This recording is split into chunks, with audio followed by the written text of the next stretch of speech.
কেউ যদি হায়াত এবং রিজিক বৃদ্ধি করতে চায়, নবীজি বলছে সে যেন মাত্র একটা আমল করে।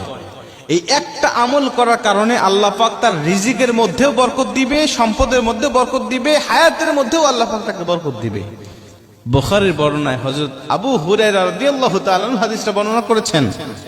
তিনি বলছেন, নবীজি বলেছেন, যদি কোনো ব্যক্তি সম্পদ আর হায়াত বৃদ্ধি করতে চায়, আমরা তো অনেকে বলতে পারি হাদিসটা শুনে যে হুজুর, আল্লাহ তো হায়াত এবং রিজিক নির্ধারিত করেছে, তাহলে এটা বৃদ্ধি হয় কেমন করে? নবীজি বলছে, হ্যাঁ, এটা বৃদ্ধি হয়। আল্লাহ হায়াতের মধ্যে বরকত ঢেলে দেয়, রিজিকের মধ্যেও আল্লাহ পাক বরকত ঢেলে দেয়। ওই রিজিকের মধ্যে বরকত দেওয়ার কারণে আল্লাহ পাক তার সম্পদ অনেক অনেক গুণে বৃদ্ধি করে দেয়। একটা উদাহরণ দিলে আপনারা খুব ভালো বুঝবেন।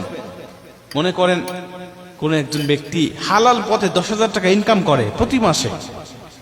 ওই ব্যক্তি দেখবেন মাস শেষে 10,000 টাকা সংসার চালানোর পরেও 2,000 টাকা সঞ্চয় করতে পারে, 2,000 টাকা সে গুছাতে পারে। কিন্তু একজন ব্যক্তি সে 50,000 টাকা অবৈধ পথে ইনকাম করে, মাস শেষে দেখবেন 50,000 তো খরচ হয়েছে, আরো 20,000 টাকা তাকে ঋণ করতে হয়েছে। কেন? ওই 10,000-এর মধ্যে আল্লাহ পাক বরকত রেখেছে, হালালের মধ্যে বরকত রেখেছে, বিধায় যে সারা মাসেও খেয়ে শেষ করতে পারে নাই। কিন্তু এই 50,000-এর মধ্যে বরকত না থাকার কারণে এটা শেষ হয়েছে এবং আরো তাকে ঋণ করতে হয়েছে। এটাই হলো হালাল এবং হারামের মধ্যে পার্থক্য, হালাল আর হারামের। এটা হলো উদাহরণ। আপনার সম্পদের মধ্যে যদি বরকত থাকে, এটা খেয়ে আপনি শেষ করতে পারবেন না, আপনার সন্তানেরা শেষ করতে পারবে না।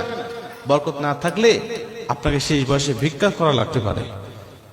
হায়াতের মধ্যে যদি বরকত থাকে, এই অল্প হায়াতের মাধ্যমে আপনি আল্লাহকে সন্তুষ্ট করতে পারবেন, এমন কিছু করতে পারবেন যেটার জন্য আপনি জান্নাতে যাওয়ার উপযুক্ত হয়ে গিয়েছেন।